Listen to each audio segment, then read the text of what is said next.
I purchased a house without telling my parents, only to learn they expected my sister's entire family to live with me rent-free. Hi everyone, I'm Kate, a 32-year-old living in Texas, and for as long as I can remember, I've existed in the shadow of my older sister, Anna. She's 3 years my senior, and let me tell you, Anna was always the golden child. The smart one, the social butterfly, the one who could charm her way out of anything. I, on the other hand, was the responsible one. Which, in my family, was just code for the person who did all the work and got none of the credit. Growing up, Anna always got the best of everything. Her birthdays were these sprawling backyard extravaganzas with bounce houses and pony rides. Mine? A quiet pizza party in the dining room with a sad, grocery store cake. Christmas was a cruel game of comparison. Anna unwrapped the Barbie dream house, while I got a second-hand knockoff with a missing elevator. My parents would just shrug and say, "You don't need all that fancy stuff, Kate. Be grateful for what you have." And I tried. I really did. But I couldn't help but notice that Anna's gratitude was never required in quite the same way. The real divide, though, hit me hard when I got to college. I'd practically killed myself in high school, juggling AP classes and extracurriculars, all to keep my GPA soaring. I'd been accepted to a local university, and my plan was solid: commute from home, save on dorm costs. Anna, of course, had gone off to her dream school, every single expense covered by my parents. I figured, surely, they'd extend the same courtesy to me, right? Wrong. When I tentatively brought up my plan to live at home, my mom looked at me like I'd just suggested we pack up and move to Mars. "If you're staying here, you'll need to contribute," she said, her tone shockingly matter-of-fact. Anna got a full ride from us because she deserved it. You need to learn responsibility. I was 18 years old, about to embark on my college journey, and they were already talking about me paying rent. Contribute turned out to be $400 a month for rent and utilities. Oh, and I was expected to buy my own groceries, naturally. That might not sound like much, but when you're a broke college freshman making $9 an hour at a part-time bookstore job, it feels like a mountain. I tried to argue. I reminded them how Anna never had to worry about money, how they'd covered everything for her. Mom just shrugged. "We gave Anna what she needed," she said, dismissively. "You're different. You're independent. You'll figure it out." So, I did. I picked up every hour I could at the bookstore, sometimes skipping meals just to make ends meet. Every morning, I'd walk past the campus coffee shop, a pang of envy hitting me as I watched other students casually sipping lattes. Meanwhile, I was brown bagging peanut butter and jelly sandwiches and chugging free coffee from the bookstore break room. I don't think I bought a single textbook at full price, it was always secondhand or from the library. Every month, I dutifully handed over that $400 to my parents, while Anna was living it up at her out-of-state school, in a shiny new dorm my parents had paid for. One day, she called me to complain that her dorm's AC wasn't cold enough. I just about lost it. I didn't even have AC in my car because I couldn't afford to fix it. I once overheard my mom on the phone saying, "We don't want her to struggle. College is hard enough." I stood there in the kitchen, clutching my $1 ramen noodles, wondering why none of that compassion ever extended to me.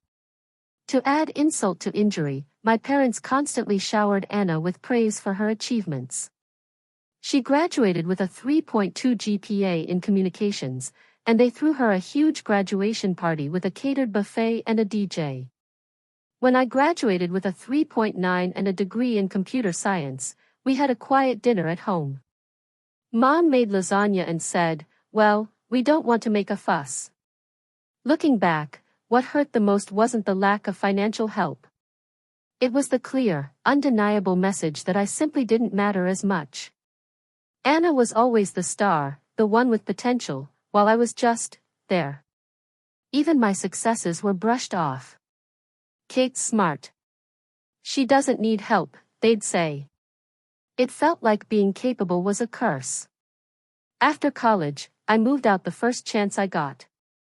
A tiny apartment near my first job became my sanctuary, my first step toward building a life on my own terms. It wasn't easy, but it felt incredibly good to finally be free from their crushing expectations. I worked tirelessly, lived frugally, and started saving every penny.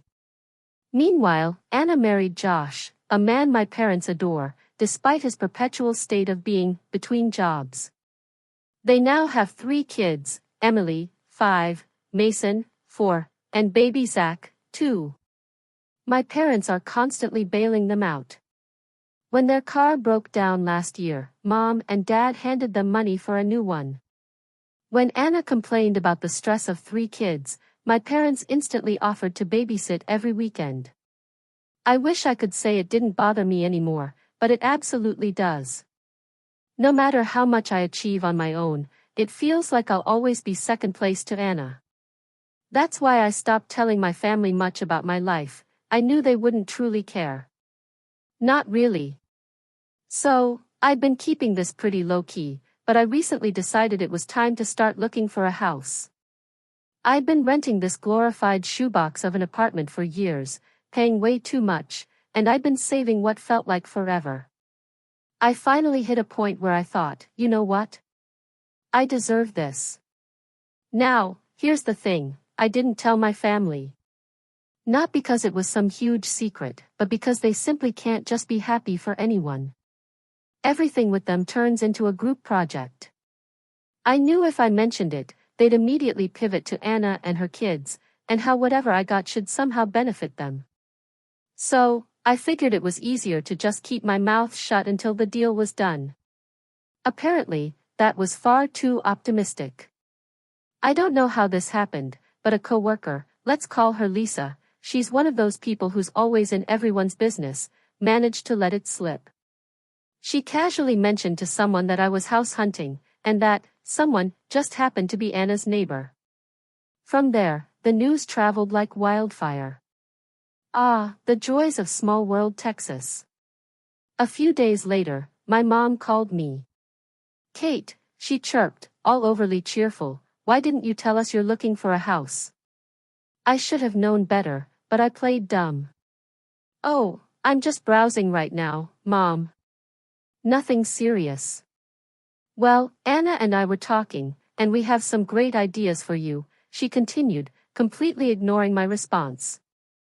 You're going to need something big enough for everyone. You know, at least 4 bedrooms for the kids, of course. What? What kids? I don't have kids. But she kept going, as if this was the most normal thing in the world. You'll need space for Anna's family when they visit, and for us, too. Oh, and it'd be great if it was close to Anna's place. I don't know why I was surprised. Somehow, in a matter of days, she'd already turned my potential house into the solution for their problems. I mumbled something non-committal and got off the phone as fast as I could, desperately hoping it was a one-time thing. But oh dear, it wasn't. From that day on, my mom and Anna started flooding me with house listings. I'm not exaggerating when I say it was like a part-time job for them. Every single day, I'd get at least a dozen links to these ridiculous houses. Huge places with 4 or 5 bedrooms, pools, 3-car garages, the works. It was like they thought I was shopping for a reality TV mansion. One day, Mom texted, "Did you see that one on Maple Street? It's a huge one, just perfect." Another time, Anna sent me a link to a 6-bedroom house with a note that said, "This would be so suitable for us. We could finally have space to spread out." I stared at the message for a full minute, wondering how my buying a house had somehow become a group effort. The worst part was they weren't even trying to pretend it was about me. Every single house they suggested was geared toward Anna's family. This one has a finished basement. Josh could turn it into his man cave. The kids would love the pool in this one. Look, Kate, there's even a guest room for Mom and Dad when they visit. It was utterly exhausting. At first, I tried to gently steer them away, reminding them that I was looking for something small, just for myself. But that only made things worse. That's when I decided to stop replying. I muted the group chat and ignored their texts. I figured they'd eventually get the hint and move on. Meanwhile, I kept looking for houses on my own. I'd spend my evenings scrolling through Zillow and my weekends checking out open houses. I didn't tell anyone where I was going, and I made sure to avoid anything remotely close to Anna's neighborhood.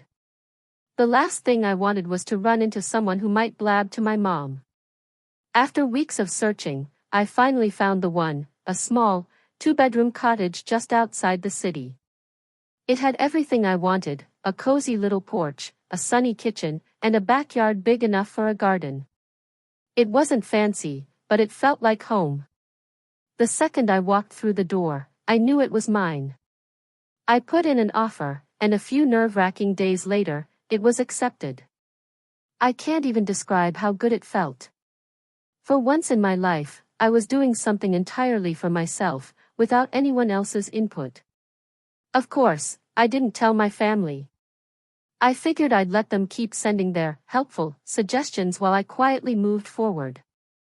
But then my mom called me out of nowhere and said, "We're having dinner next weekend. You're coming, right?" I almost said no, but then I thought, you know what? Let's just get this over with. So, I went to this dinner, and I already knew what it was going to be like. They'd probably have a whole PowerPoint presentation ready. But here's the fun part, I was planning to drop the bomb that I already bought a house. And I wasn't going to sugarcoat it either. I could already hear the dramatic gasps and complaints. Thanks for sticking around. I promised an update after the dinner, and here we go. Buckle up, because it was a lot. I showed up at my parents' house last Saturday at exactly 6 p.m., trying to mentally prepare for whatever nonsense they were going to throw at me. The second I walked in, it was already chaos. Anna's kids were running around screaming, Josh was parked on the couch watching TV, and my mom was bustling around the kitchen. She glanced over and said, "Oh, good. You're on time for once. Off to a great start, right?"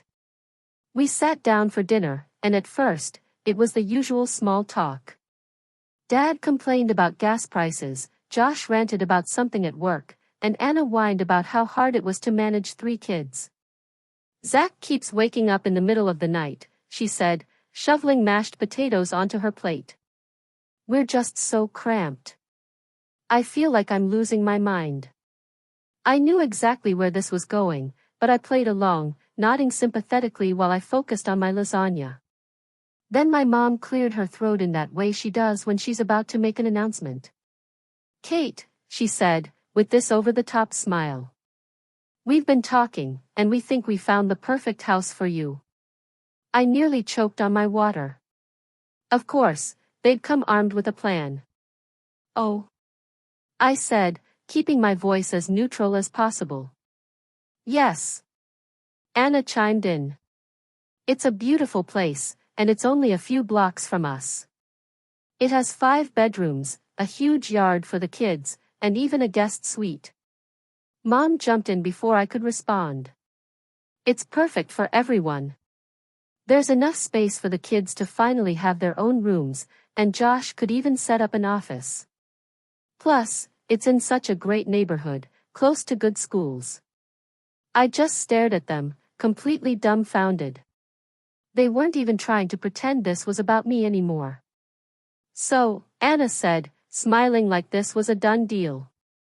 "We can go see it tomorrow if you want." That's when I decided I'd had enough. "Actually," I said, putting down my fork, "I already bought a house." The room went dead silent. Even the kids stopped making noise. "What?" Mom said, her voice sharp.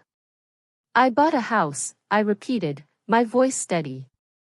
"It's a small, 2-bedroom cottage just outside the city. It's perfect for me." For a second, I actually thought maybe they'd be happy. Then Mom's face turned scarlet, and Anna's jaw practically hit the floor. A cottage? Anna finally said, her tone dripping with disbelief. How are we supposed to fit in a cottage? You're not, I said, my voice firm. Because it's my house. I bought it for me. Mom jumped in before Anna could respond. Kate, how could you make such a big decision without consulting us? We've been working so hard to find the perfect place for you. No, I said, trying to keep my cool. You've been working hard to find the perfect place for Anna and her family. I didn't need your help. I knew what I wanted, and I bought it. Anna's voice got all high-pitched, like she was about to cry. But we need this, Kate. Do you know how hard it is for us in that tiny apartment? Emily and Mason have to share a room, and Zach's crib is in our bedroom. It's not fair to the kids. I took a deep breath, trying not to snap. That's not my problem, Anna. I've worked hard to get to this point, and I'm not giving up my dream house to fix your situation. That's when Dad decided to chime in. He slammed his hand on the table. You're being selfish, Kate. Family is supposed to help each other. What's wrong with you? I stood up, my heart pounding. I'm not selfish. I'm finally standing up for myself. And if that makes me the bad guy in your eyes, so be it. The room exploded into chaos. Anna was openly crying, Mom was yelling about how she raised me better, and Dad was ranting about how disappointed he was. Josh just sat there, shoveling food into his mouth like none of this was happening. I grabbed my purse and headed for the door. Mom followed me, shouting, "You can't just walk away from your family like this." I turned back and said, "Watch me." Then I got in my car and drove home, shaking with a mix of anger and relief. I felt like I finally took a stand, but now I was bracing for whatever fallout came next. If you're finding yourself nodding along, and maybe even a little outraged, trust me, it only gets worse from here. But before we dive deeper into this chaotic family drama, please take a moment to hit that subscribe button and join our community. You won't want to miss how this train wreck continued. A lot of you were right, I should have seen this coming. After that dinner, things escalated exactly the way I feared. The first text came from Anna that very night. It was just a photo of her kids sitting on their couch, surrounded by toys, with the caption, "Look how cramped we are. Do you think this is fair to Emily and Mason?" I didn't reply. What was I supposed to say? That it was somehow my fault her apartment was messy? That buying a house for myself had magically caused her kids to share a room? I put my phone on silent and went to bed, hoping she'd let it go. She didn't. The next day, I woke up to 5 missed calls from my mom and a string of texts from Anna. One said, "You always think about yourself. I thought family mattered to you." Another, "Mom is so upset she couldn't even sleep last night." And then the piece de resistance, "You've changed, Kate. This isn't the sister I grew up with." I actually scoffed. Right, because the sister she grew up with was too busy being ignored to develop a backbone. I decided to ignore all of it and focus on work. But the texts didn't stop. Every few hours, my mom would chime in with her own gems. "You're being so selfish, Kate. We're all disappointed in you. I hope you realize what you're doing to Anna's kids. You need to reconsider. It's not too late to sell the house and buy something better suited for the family." I muted both of them, but then they started leaving voicemails. It was the same guilt-ridden nonsense, but hearing their voices made it hit harder. Mom sounded genuinely angry, Anna sounded like she was on the verge of tears. And at one point, my dad called and yelled at me for 5 straight minutes about how I was tearing the family apart. It didn't stop there. A few days later, my aunt, whom I hadn't spoken to in years, called me. She said, "I heard about what's going on with Anna. Can't you find it in your heart to help? Family comes first, Kate." I had to laugh. This was the same aunt who barely acknowledged my existence growing up, and now she wanted to lecture me about family. I told her I wasn't discussing it and hung up. Next came the Facebook posts. Anna posted a photo of her kids squeezed together on their bunk bed with the caption, "All they want is a little space to grow," but I guess some people think family isn't worth helping anymore. The comments were full of sympathy from her friends who had no idea what was actually going on. Stuff like, "You're such a great mom. Whoever's letting you down doesn't deserve you," and, "How could anyone leave you guys in that situation?" I wanted to scream. She was making me out to be the villain, and I couldn't even defend myself without looking petty. So, I stayed quiet and kept scrolling. But then my mom posted something on her own page. She shared a picture of my house. How she got it, I have no idea, with the caption, "It's so sad when someone forgets where they came from. Family sacrifices so much for you, and this is how they repay you." I blocked both of them immediately, but not before a coworker messaged me to ask what was going on. Apparently, Lisa, yes, that Lisa, had seen the post and was gossiping about it at work. Now, half the office thought I'd abandoned my family to live in a mansion by myself. For the record, my house is just a cottage, not exactly lifestyles of the rich and famous. The stress was starting to get to me. Every time my phone buzzed, I felt a wave of anxiety. I stopped checking social media and avoided my inbox. Even when I was working, I couldn't focus because I was bracing myself for the next call or message. Things hit a new low when Anna showed up at my apartment one evening, unannounced. I opened the door to find her standing there with Zach on her hip and the other two kids in tow. She looked utterly exhausted, and the kids were all crying or whining about something. "Kate," she said, her voice cracking. "We need to talk." I crossed my arms and stood in the doorway, blocking them from coming inside. "What do you want, Anna?" "Please," she said, tears in her eyes. "We don't have anywhere else to go. The landlord's raising our rent again, and we can't afford it. Just let us stay with you for a little while. The kids need stability." I felt my heart sink, but I stood firm. "Anna, I'm sorry you're struggling, but my house isn't an option. It's not big enough, and honestly, this isn't my responsibility." She stared at me like I had just kicked her puppy. "So, that's it? You're just going to let us suffer?" "I'm not letting you suffer," I replied, my voice unwavering. "I've worked hard to get where I am, and I'm not going to let you guilt me into giving it all up." She muttered something under her breath, then turned and stormed off, her kids trailing behind her. I shut the door and leaned against it, feeling a potent mix of guilt and relief. The next morning, my mom called to tell me I was heartless for turning Anna away. She accused me of being cold and ungrateful and said I was going to regret it someday. I hung up without saying a word. Even as I'm telling you this, their texts are popping up non-stop on my phone.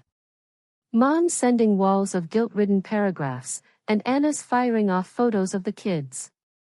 I even got a voicemail from Dad just now that started with, "I hope you're happy," and I didn't even bother listening to the rest. I couldn't take it anymore. The first thing I did the next morning was change my number and only give it to trusted friends and my work. It was clear they weren't going to stop until I completely cut them off. I'd deal with the social media stuff later, tightening up my privacy settings and blocking anyone who might try to stir the pot, but that was for later. One thing at a time. I'm back with another update, and wow, you all really didn't hold back in the comments. A lot of you were mad at me for not blocking my family sooner, and honestly, you were right.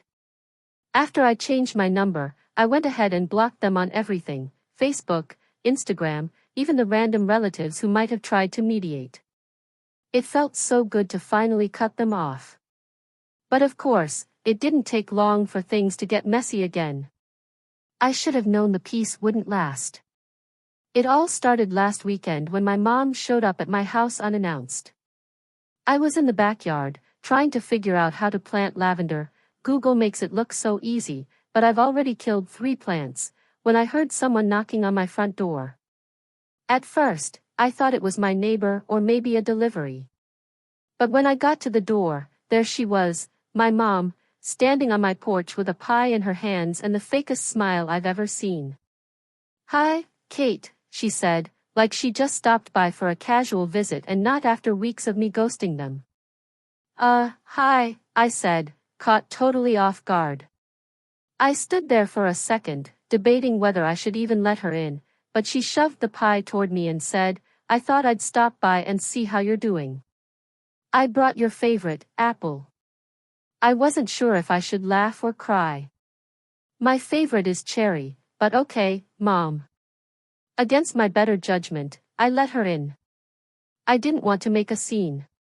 She set the pie on the counter and looked around the house like she was taking inventory. "This is lovely, Kate," she said, running her hand along the back of a chair.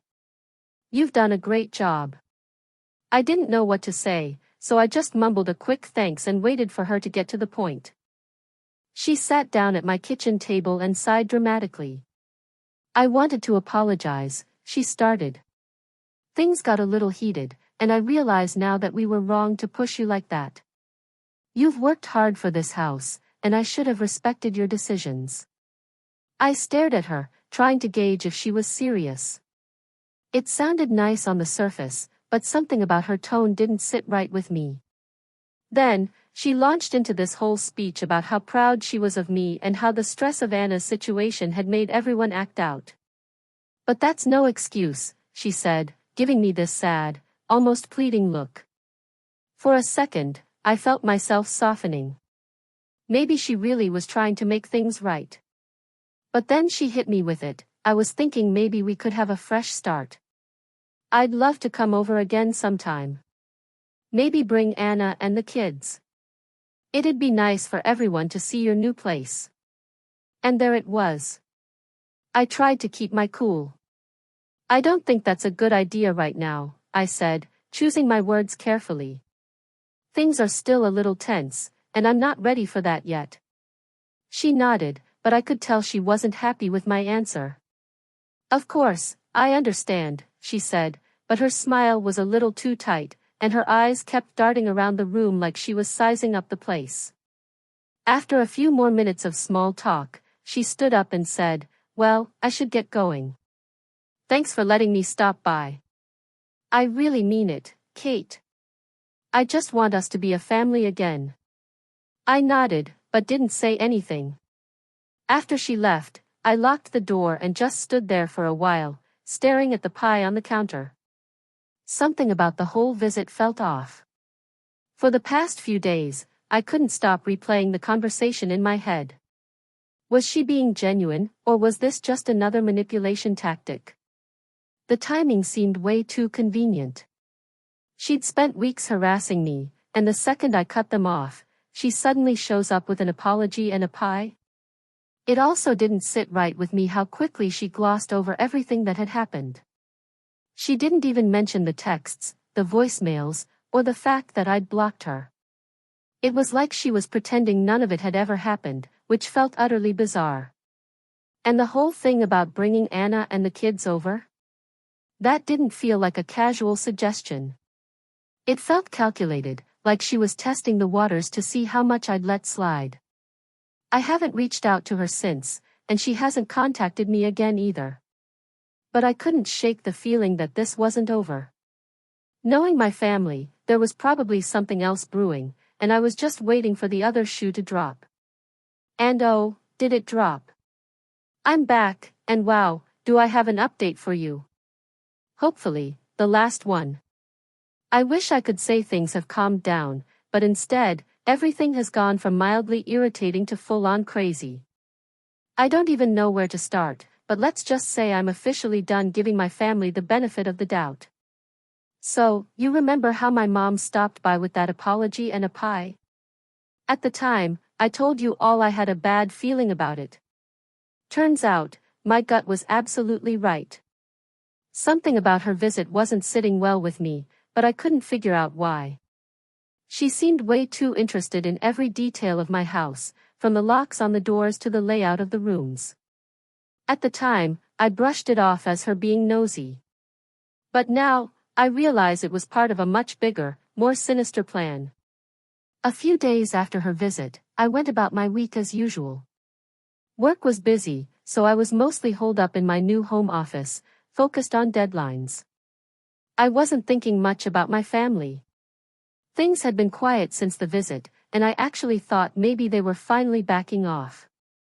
Then came Saturday. I'd gone out to run errands in the morning, just the usual stuff, grocery shopping, a stop at Target, and picking up a package from the post office. I got home around noon, bags in hand, ready to put everything away and enjoy a quiet weekend. As I pulled into the driveway, I noticed something odd. Anna's SUV was parked right in front of my house. My heart immediately sank. I walked up to the door, fumbling with my keys, and that's when I heard voices inside. At first, I thought maybe I'd left a window open or my TV on, but as I stepped into the entryway, the realization hit me like a brick. Anna, Josh, and the kids were in my house. The scene inside was pure chaos. Emily and Mason were sprawled out on my couch, surrounded by snacks and toys that weren't even theirs. Zach was toddling around the living room, chewing on one of my throw pillows like it was a teething ring. Josh was in the kitchen, raiding my fridge. And Anna? She was in the sunroom, rearranging my furniture like she was on HGTV. What the hell is going on? I blurted, my voice shaking with a mix of anger and disbelief. Anna looked up, completely unfazed. Oh, hey, Kate. We figured it'd be easier to just move in while you were out. I stared at her, trying to process what she had just said. Move in? Are you serious? She rolled her eyes like I was the one being unreasonable. Mom gave us the key. She said it'd be fine. She gestured toward the kitchen counter where I'd left my spare key during Mom's visit. We really needed the space, and your house is perfect for us. It could have been bigger if you'd listened to us, but it'll do. And Josh can finally have an office. Get out, I said, my voice dangerously calm. Kate, don't be like that, Josh chimed in, leaning against my fridge with a sandwich in his hand. You're single. You don't need all this space. This house makes way more sense for us. I couldn't believe what I was hearing. They were talking about my house like it was just another one of my parents' handouts for Anna. Get out of my house. I repeated, louder this time. Anna scoffed. We're family, Kate. Stop being so dramatic. We've already started settling in, and the kids love it here. It's not like you're using all this space anyway. I didn't even know how to respond. I was so angry, I could barely think straight. Instead of arguing, I pulled out my phone and started dialing 911. Seriously? Anna said, her voice dripping with disbelief. You're calling the cops on your own family? Watch me, I said, holding the phone up so she could see. When the dispatcher answered, I calmly explained the situation, that my sister and her family had broken into my home and were refusing to leave. Anna and Josh tried to argue with me while I was on the phone, but I ignored them. By the time the cops arrived, I was shaking with adrenaline, but I was also determined not to let them get away with this. The officers were professional, but firm. They asked Anna and Josh to explain why they were in the house, and their story was as ridiculous as you'd expect. We're family, Anna said, as if that was a valid legal defense. Josh kept going on about how I had plenty of space and how it was the right thing to do. The officers weren't having it. They told Anna and Josh that they were trespassing and that they needed to leave immediately. Anna started crying, saying she didn't know it was a big deal, and Josh muttered something about how I was being selfish. I stayed silent through the whole thing, letting the cops handle it. It was honestly satisfying to watch Anna and Josh pack up their stuff, including the snacks they'd raided from my pantry, and shuffle out the door. After they left, one of the officers pulled me aside and asked if I wanted to press charges. I thought about it for a moment, but honestly, I just wanted them gone. I told the officer I didn't want to press charges as long as they stayed away from my property. He nodded and said they'd file a report in case anything else happened. Once they were gone, I locked the door and just stood there for a while, taking it all in. My house felt different now, violated almost. The idea that they just let themselves in without asking, without even caring how I'd feel about it, made my skin crawl. I've already called a locksmith to get all the locks changed, and I'm thinking about installing a security system, too. I'm done giving them the benefit of the doubt. This wasn't a misunderstanding or a moment of desperation. This was blatant entitlement, plain and simple. I'm still trying to wrap my head around the fact that my own sister thought this was okay. And the fact that my mom gave him the key? I don't even have words for that yet. I called my lawyer this morning, explained the whole situation, and had a formal cease and desist letter drafted and sent to my mom, Anna, and Josh. The letter outlined everything they'd done and made it clear that if they continued to harass me, I wouldn't hesitate to take legal action, so that's where things stand for now. I'm still furious, but there's also a strange kind of peace. The silence on my phone now is a testament to the price of peace, but it's a price I'd pay 1,000 times over to finally have my home and my life on my terms. This battle for my own space, my own self-worth, has been long and incredibly painful, but I finally feel like I've won that. I've laid it all out there. Now, I want to hear from you. What would you have done in my place? Have you ever had to draw such a hard line with your own family? Tell me what you think in the comments below. I really want to know.